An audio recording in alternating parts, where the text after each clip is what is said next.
Hello, people of YouTube. Welcome to the Daily Conservative, where I look at conservative issues and try to give you a standpoint in order to be able to combat leftist thinking. And when I say thinking, I mean theories. And theories because they're not applicable to everyday life. They may be applicable in leftist logic, but not when it actually comes to society. So, this next issue actually comes from a pretty liberal person. One of my comments on my YouTube videos, it's LGBTQ Rights from user Annie Nikolov. So I'm going to be looking at LGBTQ rights within society and what are the societal implications of trying to implement some of these rights that they're looking for and what it actually happens when they try to implement these. So if we take a wide scope lens of LGBTQ rights, the question widely comes up within conservatives, specifically constitutional conservatives, and that's who cares? And what we mean by that is why should we care about someone else's life decisions and what implications do that have on us? Well, normally none, because if people want to live their life the way that they choose, as long as it doesn't burden others, and as long as it doesn't infringe upon other people's rights, then they should be able to do so. However, once government takes a step into that issue and once they start implementing measures to try to help these people, it actually becomes a burden upon the rest of society because they stomp over the rights of other individual citizens in order to help these people. Now, an example of this is what happened recently at Sweet Cakes in 2013. Now, this is a locally owned business within that area, and they decided not to cater to a lesbian couple. Now, they chose to do this because it actually goes against their religion, and so by choosing not to cater to these people, they were actually practicing their religious freedoms, which are granted them by the Constitution, and not at all infringing upon the rights of those people that they chose not to cater to. What this means, of course, is people can choose who they want to do business with. So if these lesbian people chose this couple and this couple said no because of their religion, that's their right to do so. As employers and as employees, people have a right to make decisions for themselves. And if these people chose not to cater to these people simply because of their sexual orientation, that's their right to do so. Now, what happens is in the United States, since it's a free market, people normally just go to another catering company and order from them.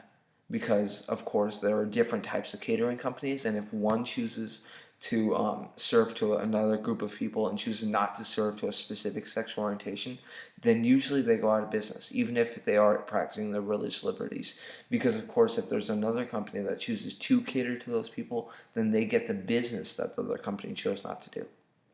However, the government took a look at this, and they were shocked. The leftists within government were shocked because, of course, this happened in 2013 with the whole LGBTQ rights issue being so prominent then. They decided that they were going to fine the couple $135,000 for choosing not to start this lesbian couple. Now, what implication does this mean? Well, simply put, this means that anybody who chooses to practice their religious liberties granted to them by the Constitution and chooses not to serve as a specific sexual orientation can be fined for doing so. Now, what this means is government has essentially took a step into our daily lives and said to us, and this is a pretty good analogy, a gun to our head. I heard on the Ben Shapiro show. A gun to our head and decided to say, if you don't serve a specific group of people, then we're going to fine you. Now, this is an issue because the government is meant to protect our constitutional rights, and we're simply practicing a right of freedom of religion, then this means that government is actually going against what it was originally meant to do. Now, of course, there are issues that the LGBTQ people still face, so we have to acknowledge that, and we have to see what we can do to help them. So I pulled up an article, and it's called Here Are a Few of the Things the LGBT Community is Still Fighting For by Paige Lavender. So this article, published in the Huffington Post, of course, outlined the issues that LGBTQ people still face in society and tries to outline why they still face these and what are some possible solutions to these. So we'll look at a few of these and we'll see if we can help them at all. So the first one is workforce discrimination. So what this means is if employers decide to fire or hire people based on their sexual orientation, and this is an issue because if people choose to live their lives however they choose, and the employers simply think that it's a mistake to hire those type of people, then that can be considered discrimination, just like if an employer chooses to fire older people for no specific reason. However, Obama actually ordered an executive order number 13672 to combat workforce discrimination, and this actually happened back in 2013. So what this means is this is actually not an issue within workforce discrimination, as people that are fired or hired based on workforce discrimination can sue their employer because they're essentially violating the executive order against workforce discrimination. So let's look at this next one. The lack of gender-neutral restrooms in public places. Now, when we think of gender-neutral restrooms, we think of there's specifically restrooms for females and restrooms for males. Now, there can be an entire argument made about whether or not people should be allowed into these restrooms, but normally people in society don't care as long as you don't disturb them within that restroom. What that means is people aren't just simply going to invade your space and take a look at what gender you are when you're in the restroom. That's not logically sound. People don't do that. So when they say that there's no gender neutral restrooms, essentially anybody can go into a restroom as long as they're not disturbing somebody else. And I like to give this example. Recently, Caitlyn Jenner went to Trump Towers and she went into the female restroom. Now, Donald Trump has stated that he had no issue with this. However, leftists simply couldn't believe that Donald Trump, the racist, the sexist, the homophobic man, couldn't have an issue with someone going to the restroom. Well, normal people in society don't. People don't care if you go into the restroom as long as you don't disturb them. Looking at housing discrimination.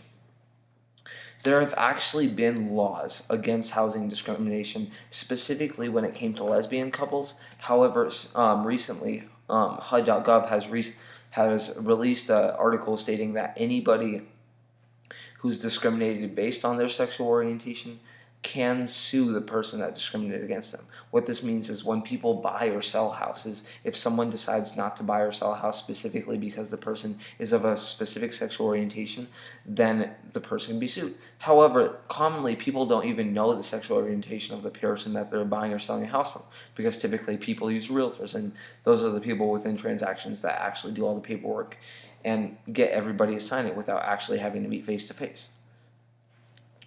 So, acceptance in sports, politics, entertainment, business, and more. I would argue that within the last couple of years in society, the acceptance of people with certain sexual orientations is not really an issue, because even if it was still a prominent issue, government would have no place to step in and say what can and cannot be allowed within these certain facets of life, because these are, of course, are within society. These are societal issues. If somebody feels like something needs to be changed within these issues, then they can band together with other people who feel the same way and combat these issues. However, within the modern day America, there's no real examples of people being discriminated based on their sexual orientation within these issues. Jury selection. So one of the biggest issues that LGBTQ people have is that people can be removed from jury based on their sexual orientation. However, for the past couple hundred years in the United States, we have a special thing within the field of law called preemptory causes and strike causes. So what these are, preemptory causes is attorneys can essentially remove a specific number of juries from the jury pool without having to give a reason. So this could be any reason. There's no specific reason that they have to give for a peremptory cause. They could just feel as though the person could go against their client for whatever reason. And cause for strike means that the juror said something or did something that alarmed the attorney, and therefore they give a reason as to why the juror cannot be on the case, because there was already something that happened within the jury's either life or experiences that caused them to feel a certain way, which would push them either for or against a certain way in a type of trial. So youth homelessness, I find this one particularly interesting. When we look at youth homelessness, this is essentially taking the burden off those people that are homeless and saying that they must be homeless because of who they are, because they're LGBTQ, because they identify as LGBTQ. However, this simply takes the burden off the decisions that they make. In an America where someone can move from the bottom 15% to another level of income within 15 years of their life, this doesn't seem realistic that just because someone has their sexual orientation a specific way, this means that they're going to be discriminated and therefore pushed onto the street. It ultimately comes down to their decision within life. Lastly, suicide. So this actually refers back to the entire. This one specifically focuses on transphobic people, and it states that the Williams Institute report from 2014 showed the prevalence of suicide attempts among transgender non-conforming adults who corresponded to the National Transgender Discrimination Survey was 41%. Of gay, lesbian, and bisexual adults, 10 to 20% commit suicide. And that's still upwards from 4.6% of the overall U.S. population. What this means is people who are gay or lesbian tend to commit suicide, as of this survey, at a rate of 10 to 20%, while the normal U.S. population commits a suicide rate of 4.6%. Now, this is actually linked to the fact that people who identify with different sexual orientations have actually been linked to different types of mindsets. So they have either a tendency to do one thing or another. In fact, people who identify as transphobic have long since been identified as having a mental disorder, which can be linked to suicide. In fact, there was an article recently published that linked that regardless of whether people identify trans people as certain pronouns, this actually had no effect on their suicide rate within the transgender community. So this is more of a societal thing once again, and people need to fix these different mindsets that they have when they either decide that they are gay or lesbian or transphobic or whatever the cause is, and they have to work on that themselves through therapy and other issues, not just linking society as the one that causes them to commit suicide, but rather looking upon their own decisions and what they do and trying to fix that themselves. So today we looked at the LGBTQ rights issue.